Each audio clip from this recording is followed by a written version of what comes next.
Hello students, in today's lecture we will be taking extra questions related to chapter 1, that is real number. Let's see the first question. If HCF of 225 and 60 is equal to 225 into 5 minus 10x, then find the value of x. So HCF of these two is equal to this one. First of all we will find the HCF of these two. अब इसमें long division method से पहले rough में इसका HCF निकाल लेते हैं. 225 divide by 60, 6 3s are 180, 5 कितना 4 45. नाउ 60 यहाँ आ जाएगा, 45 अंदर कितना 15, 45 15 3s are 45. This is G. जो लास्ट डिवाइजर था दैट इज HCF. ठीक है, अब इसको प्रॉपर आपको लिखना है. क्या लिखेंगे? Applying Euclid's division lemma on 225 and 60. तो 225 is equal to 60 into 3 plus में 45. 225 is equal to 60 into 3 plus में 45. नाउ नेक्स्ट, अब ये रिमाइंडर ये बच गया तो 60 यहाँ डिविडेंड बन जाएगा 60 is equal to 45 into 1 plus में 15. तो नेक्स्ट रिमाइंडर 15, तो यहाँ डिविडेंड आ जाएगा ये 45 is equal to 15 into 3 plus 0. Here R is equal to 0, therefore जो लास्ट डिवाइजर था, therefore HCF of 225, 60 this is equal to 50. अब HCF 15 है, यानी कि यहाँ पे 15 पुट कर दो. 15 is equal to this one and solve it for x. Therefore 15 is equal to 225 into 5 minus 10x. Now, what is this? Bring minus 10x to this side and take 15 to other side and multiply these two numbers. Minus 10x इधर आके क्या हो जाएगा? 10x. Multiply कीजिए भाई. 5 5s are 25, 2 5 2s are 10 into 12 1 5 2s are 10 1 11. और ये minus का 50. कितना हो गया ये? 15 0 1 1 1. और x is equal to take 10 to other side, 0 से 0 कैंसिल हो गया, तो x इज इक्वल टू 111. ठीक है, दिस इज आवर आंसर. समझ गए भाई? चलो let's see another question. Next is find the largest integer that divides 125 162 and 259 leaving remainder 5 6 and 7 respectively. And this question appeared in CBSE 2017 exams. Now when we divide 125 by that number, remainder comes 5, and when we divide 162 we get remainder 6 and 259 we get remainder 7. तो it means अगर 125 में से 5 minus कर दे 120 आ जाएगा, यानी कि 120 को वो नंबर क्या करेगा? पूरा डिवाइड करेगा. सिमिलरली 162 को डिवाइड कर दे तो रिमाइंडर 6 आता है, 6 माइनस कर दे तो 156, यानी कि 156 को पूरा डिवाइड करेगा. सिमिलरली 259 को डिवाइड कर दे, रिमाइंडर 7 माइनस कीजिए 7 252, यानी कि 252 को वो पूरा डिवाइड करेगा. ओके, required number या required integer is the HCF of किस का HCF?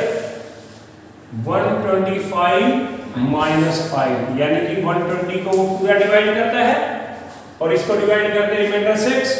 162 minus 6 that is 156 and 259 minus 7 that is 252. यानी कि जो रिक्वायर्ड नंबर होगा वो क्या करेगा, इन तीनों को पूरा डिवाइड करेगा, यानी कि लार्जेस्ट नंबर बताना है, यानी कि इनका HCF, इन तीनों नंबरों का HCF। रिक्वायर्ड नंबर क्या होगा, HCF of required number is HCF of these numbers, तो इनका HCF फाइंड आउट कर दो। डिवीजन मेथड से करते हैं। अब इन्हीं का दोनों की बात कर लेते हैं। ये रफ यहाँ स्टेटमेंट की फॉर्म में लिख लेंगे। 156 को डिवाइड कीजिए 120 से, कितने पे 1, 126 कितना 3, 120 कितने में जाएगा ये 3 पे, 6 3 18, 1 3 3 9 1 10, सॉरी 10 minus 8 2 1 12, 36 कितना 12 3 36 0। अब जो ये लास्ट ये दोनों नंबर थे 120 और 156, इनका HCF कितना हो गया 12। अब इन दोनों का HCF 12 और इसका HCF निकालना, ठीक है, कितना 250, 2 को किससे 12 से डिवाइड करो, 12 2 जा 24, 1 2 12 1 जा 12, रिमाइंडर 3।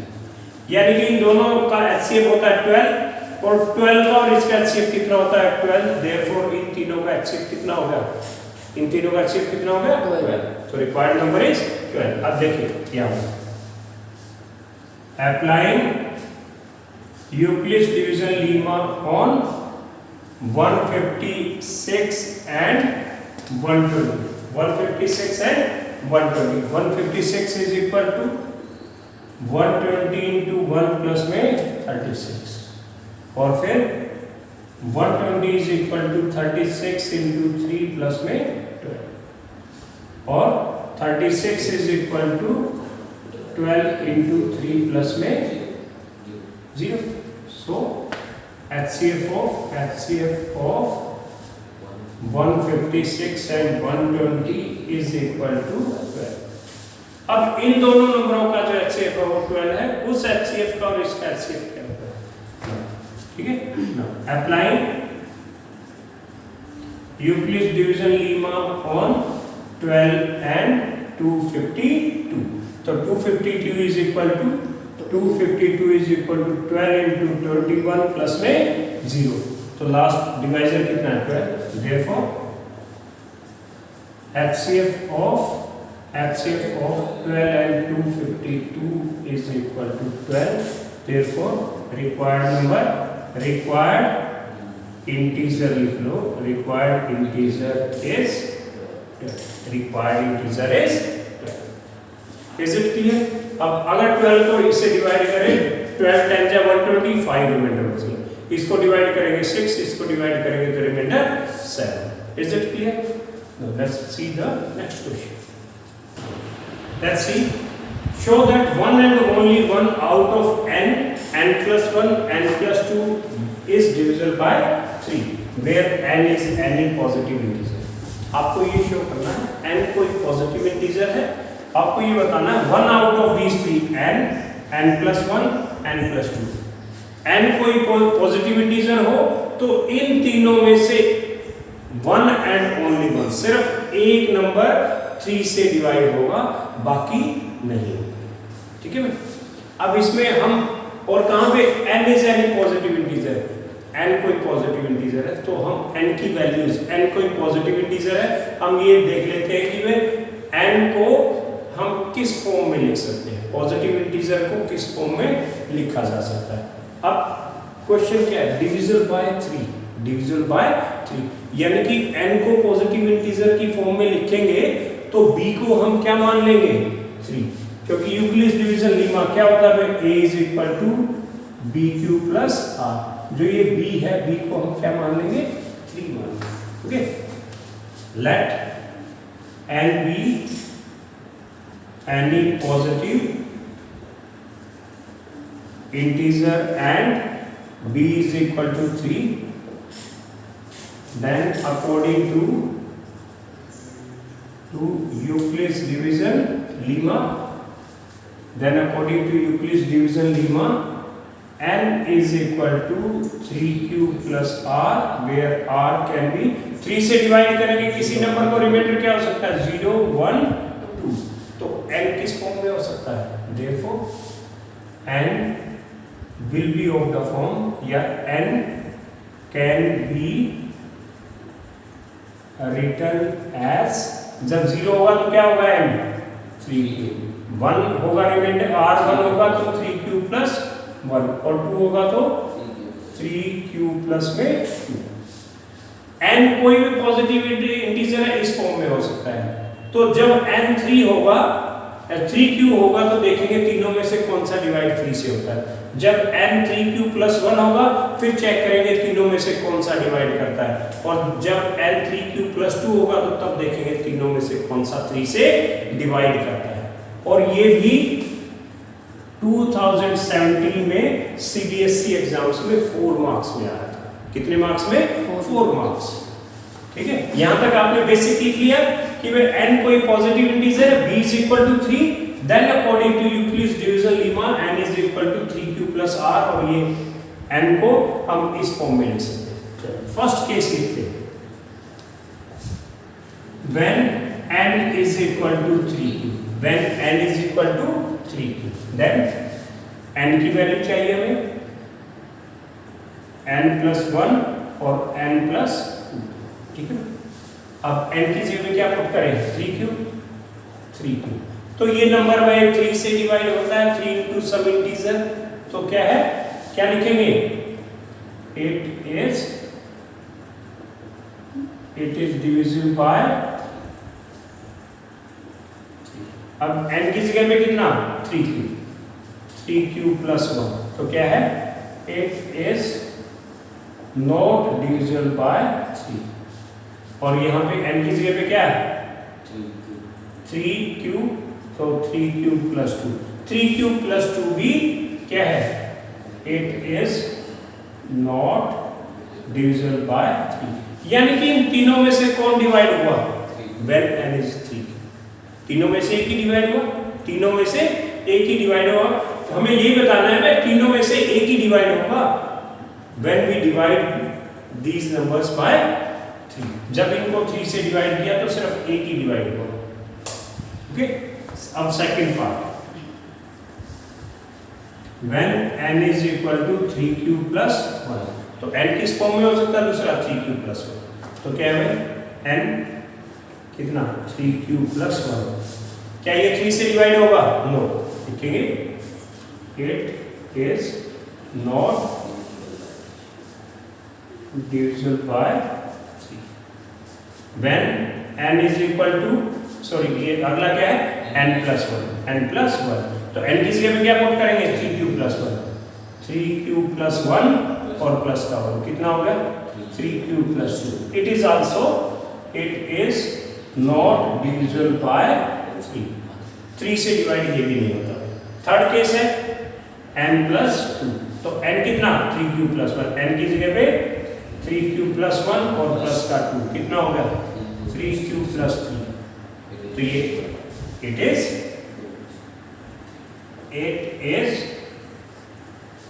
divisible by 3, इन तीनों में से ये डिवाइड होता है 3 से। अब तीसरा केस, कोई भी इंटीजर इस फॉर्म में हो सकता है, तो third case, when n is equal to 3q plus 2, तो पहला n कितना 3q plus 2, क्या लिखेंगे it is not divisible by 3, और n plus 1, n की जगह पे कितना 3q plus 2, तो n की जगह पे 3q plus 2 और प्लस का 1 कितना आ गया 3q plus 3, तो क्या होगा it is divisible by 3, ठीक है। और तीसरा केस n plus 2 हो तो n की जगह पे कितना 3q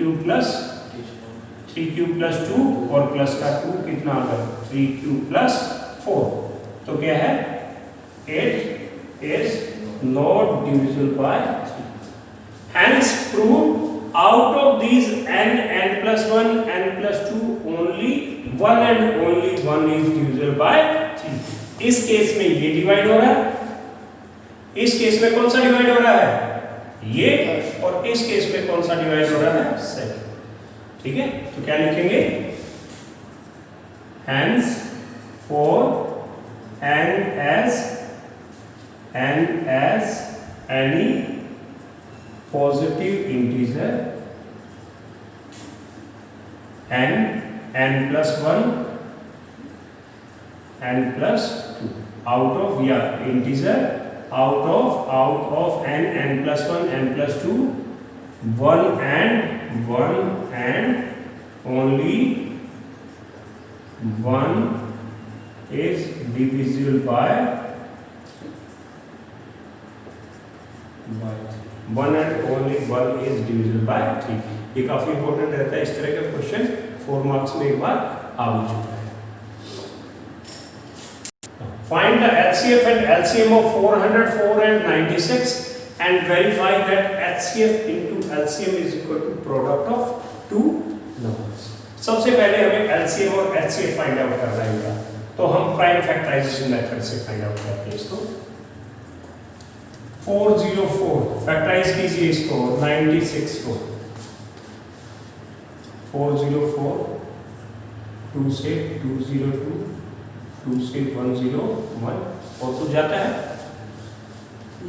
फिर 96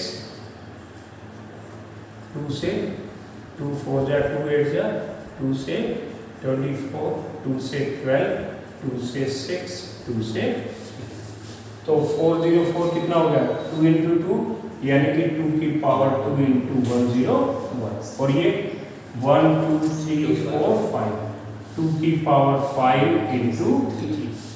सबसे पहले हम HCF फाइंड करते हैं। HCF means highest common factor, highest common factor, जो कॉमन फैक्टर्स है वो लिख लो। कॉमन फैक्टर्स क्या है 2 है दोनों में, और तो कोई नहीं है। अब इनमें 2 की पावर 2 2 की पावर 5, तो लिस्ट पावर है वो लिख लो। लिस्ट पावर कितनी है 2, लिस्ट पावर कितनी है 2, तो 2 की power 2 that is equal to 4। Okay, उसके बाद LCM इज इक्वल टू सभी पावर्स को जो कॉमन है उनको एक बार लिख लो, 2 लिख लिया। फिर उसके बाद जो जितनी बच गई उनको एक बार सभी प्राइम फैक्टर्स को एक बार लिखना है प्रोडक्ट की फॉर्म में, तो कितना 101 इंटू 3। अब इनकी जिसमें भी हाईएस्ट पावर हो वो लिख लो, 2 की पावर 2 2 की पावर 5 हाईएस्ट पावर इज, ठीक है भाई। 2 की पावर 5 इंटू 101 इंटू 3, 2 की पावर 5 कितना हो गया भाई 32, 32 इंटू 101 इंटू 3, फटाफट मल्टीप्लाई कीजिए भाई। 32 इंटू 3 कितना हो गया 96, 96 इंटू 1 96 लिया 9696। ये आ गए इनके HCF और LCM। अब हमें क्या करना है अगला, verify that LCM into HCF is equal to product of two numbers, product of two numbers। उसके बाद क्या लिखे LCM into HCF, LCM into HCF, LCF 96 into 4 कितना आ गया 38784, कितना 38784, 38784। ठीक है, ये क्या आ गया इनका प्रोडक्ट ही आ गया। फिर उसके बाद प्रोडक्ट ऑफ नंबर्स देखना है, product of numbers, product of two numbers कितना 404 इंटू 96 कितना हो गया ये 3878, सेम 38784। अब क्या कहेंगे दोनों इक्वल आ गए, hence verified that LCM into HCF is equal to product of two numbers, product of two numbers। Is it clear? इसमें कोई डाउट तो नहीं किसी तरह का, बिल्कुल क्लियर हो गया। चलो it's okay. Prove that √11 is an irrational। ये सेम वैसा ही है जैसे हमने √2 1√3 1√5 को इरेशनल प्रूव किया था, तो इसको हम कॉन्ट्राडिक्टरी मेथड से इसको प्रूव करेंगे।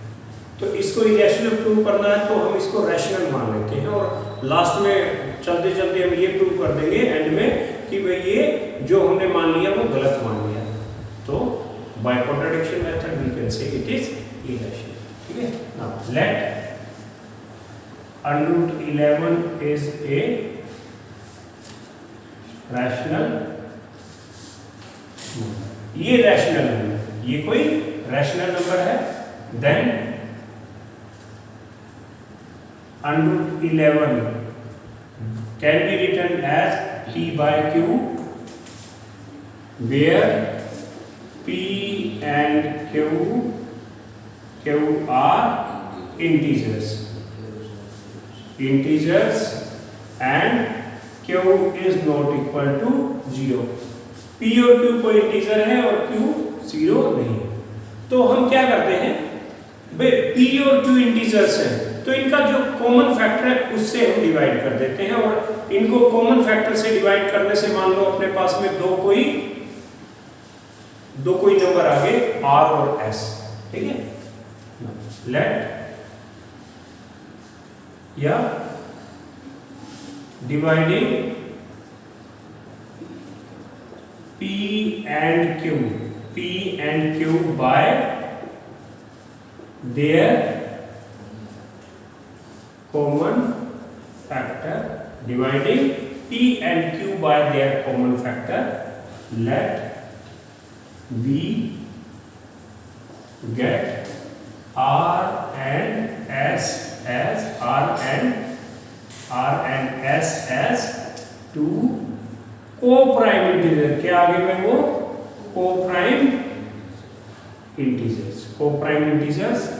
then √11 is equal to R by S। R और S क्या है? co-prime इंटीजर है, इनमें कॉमन फैक्टर 1 को छोड़ के कोई नहीं है। ठीक है भाई, अब S को इधर ले आओ, S को इधर ले आओ, क्या आ गया √11 S is equal to R। Squaring both side, √11 का स्क्वायर कितना होगा 11, S square is equal to R square. इसको आप फर्स्ट मान लीजिए, क्या मान लीजिए इसको फर्स्ट। अब देखिए भाई 11 into some number is equal to R square, therefore R square is divisible by 11। R square 11 से डिवाइड करता है, then you can say that R is also divisible by 11। ठीक है, अब क्या लिखेंगे यहाँ पे, therefore 11 into some number is equal to R square, therefore R square is divisible by 11।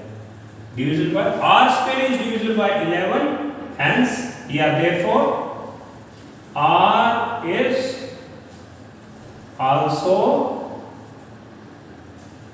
divisible by 11। R भी 11 से डिवाइड होगा, यानी कि 11 into some number is equal to R। 11 into some number is equal to R। now let R is equal to 11m, where m is any integer. इसको आप second मानिए, R is equal to 11m। अब R is equal to 11m को first equation में put कर दीजिए।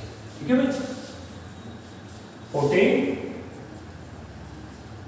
R is equal to 11m in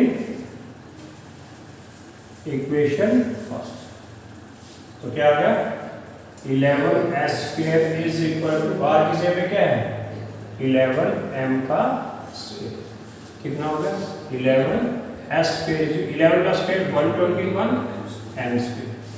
अब 11 उधर जाके क्या हो जाएगा, डिवाइड हो जाएगा, तो s square is equal to 11 divide हो जाएगा 120 by 11, क्या आ गया 11 m स्क्वायर।